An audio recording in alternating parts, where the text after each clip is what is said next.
This song is really my favorite one. It's called Yesterday. It's like this.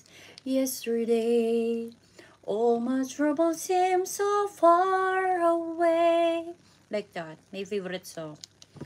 And pag kinakanta ko, nawawala yung pagod ko, yung stress ko, nachichill talaga yung mindset ko. Sunotawa o tao to ng kahun, tuni ko korona na ka na nga sa parisiru. Nangka, utsutsuko.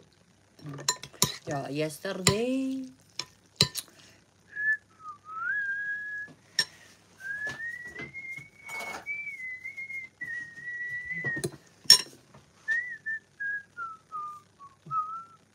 There is a shadow. Okay, learn about the meaning of a shadow. What's the meaning of shadow? Shadow. It's like a shadow. Where is my shadow? My shadow is here. And I'm